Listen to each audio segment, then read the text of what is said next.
For a country like Nigeria, which is facing financial constraints, revenue generated must be remitted and accounted for. The House of Representatives Committee on Finance has directed the Office of the Accountant General of the Federation to provide details of revenue remittances of more than 60 revenue-generating agencies. During the presentation of the 2023-2025 medium-term expenditure framework and fiscal strategy paper, Chairman of the committee, James Abiodun Faleke, berated the Accountant General of the Federation's office for failing to provide updated records of remittances by some of these agencies. Jide, we need money. And for some time now, these revenue-generating agencies, they've not been remitting to the Federation account, and they've not been accountable, to say the least. Yes, they are remitting, but not remitting enough. That is a fact. They are remitting. In fact, I could say they saved us when NNPC, because there were months when NNPC didn't remit a dime. So they are remitting, but not remitting enough. Optimally. They are not remitting enough. The avenues through which resources are leaking, there are too many. Okay, look at the Office of Accountant General of the Federation that we are talking about. Receipts are still being handwritten instead of being electronically generated. You are using hand. Receipt that somebody can easily forge, he can go and print and issue to you.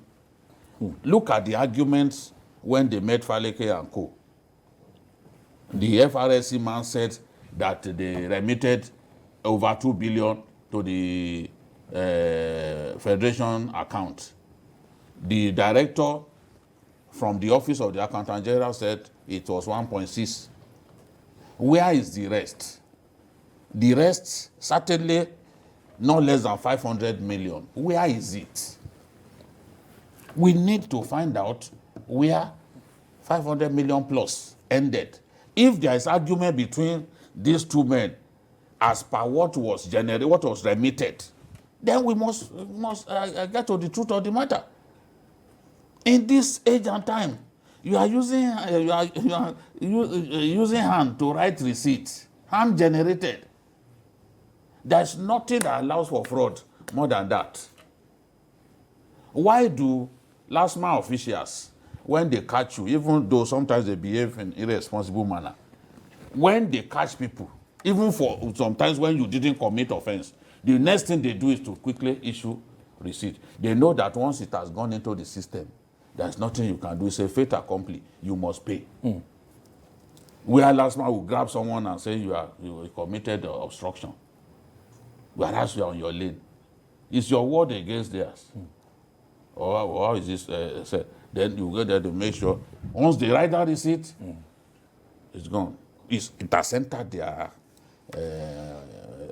system. You cannot do anything.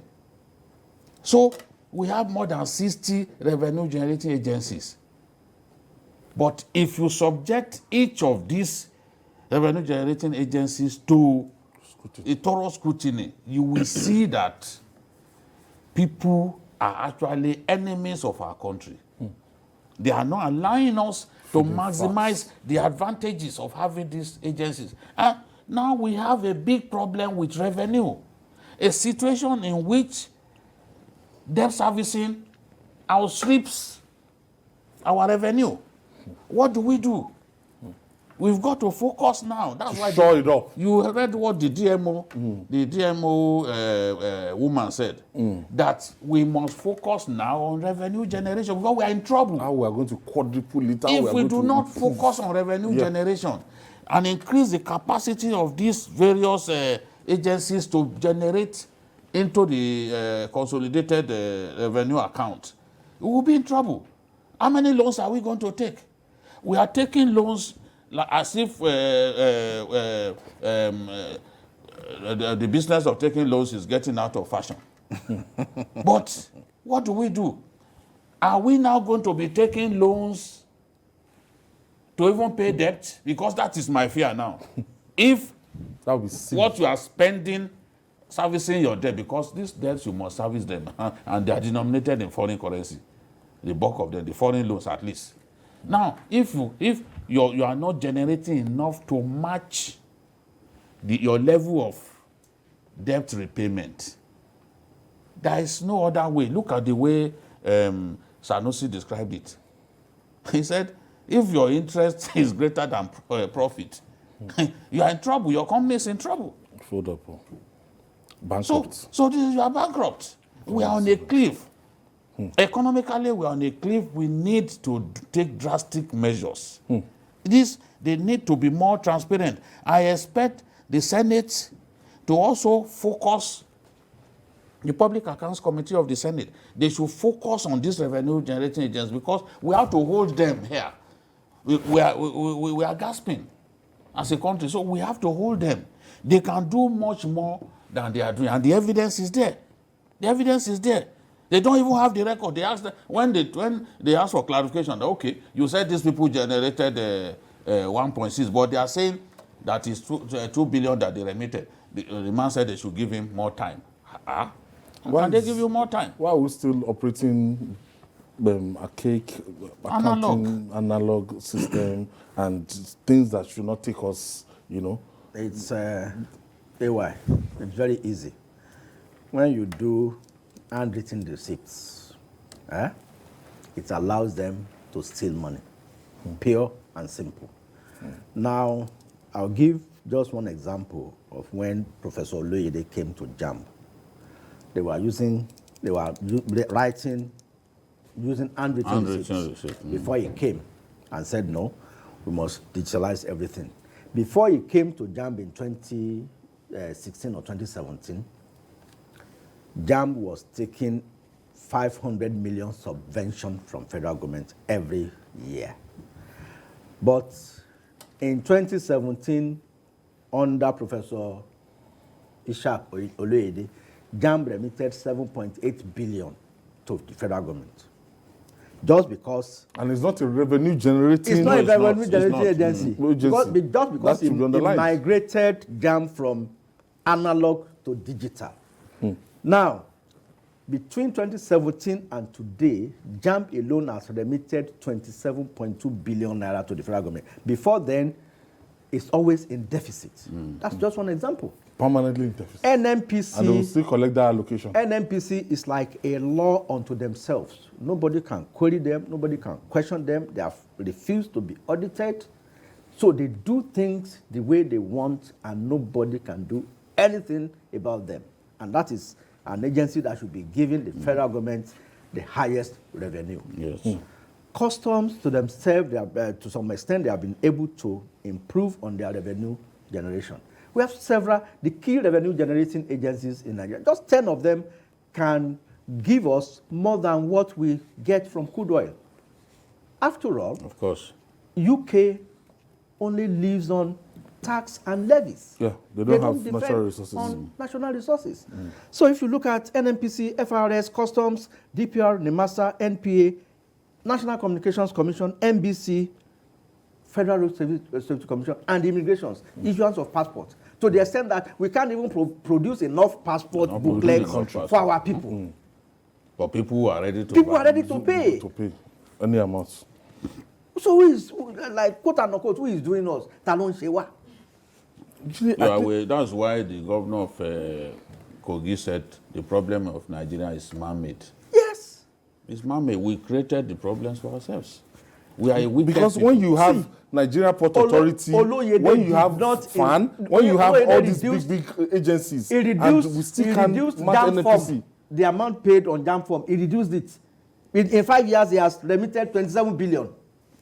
And if you see the number of people that have occupied position in NIMASA and everything standing trial, We have a situation in Nigeria now where Corporate Affairs snakes, Commission, all of them, snakes, so much money. Scorpion, and Now which other termites, animal? they are blaming termites again now. Are eating billions of naira in Nigeria. When they were probing them, they said, okay, where are the vouchers They said termites with are which eating these payments were made? They say, oh, termites have eaten up the... Because without the vouchers, Because how if do you explain if you the did, expenditure? that's why they are running away from Remitter. They won't want to do Remitter or TSA. They won't.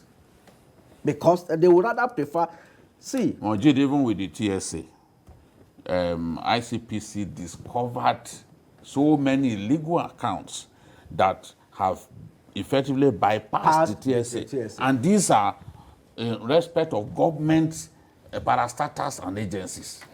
Bypassing the TSA. Some will get the approval. Some will get approval. Say, no, our own is very important. We have to. We can't work with TSA. You can't be telling the military to work with TSA now. You know what they do? They call it SPVs, special purpose vehicles. They say this thing is urgent, so they need to open that account. So they divert some of the monies there. The connivance of the and that's why ShopRite had to leave Nigeria, because from the management in ShopRite, the Nigerian management, down to the clerk there, they were bringing their own POS machine into ShopRite. They defrauded that entity into the tune of about 800 million. Sure. So you go there, you think you are paying to ShopRite, but you are paying to individuals. When we had those toll gates, yes, people had their of course their own receipts or tickets. It was never those tickets. Yes. They had their own. They printed their own. So what they do is they will sell some of government own, so that you don't accuse them of not making money in a given day. So once they've sold the quota for government, they will now bring out their own receipts. So that one is their own this thing. The other day I was in Kano coming here after I traveled by road from Katsina. When we got to the gate of the airport, the driver brought out money. Because this guy, despite the fact that he saw cameras. He saw the sticker. Okay. Because there are some who will not pay, who will say, oh, we are press men, they will leave them. The guy insisted he must pay. I said, fine. So after he paid, he refused to give him a receipt. I said, why wouldn't you collect this receipt from this guy? If you don't collect the receipt, the money you paid goes straight into his pocket. He knows what he's doing. He applied that pressure, the guy paid, and he didn't give him receipt. So when I said, but you should have insisted on this, he said, leave him. I said, oh, I should leave him. He said, but you are the one who said you are in a hurry. I said, okay, you got me there. Let's go.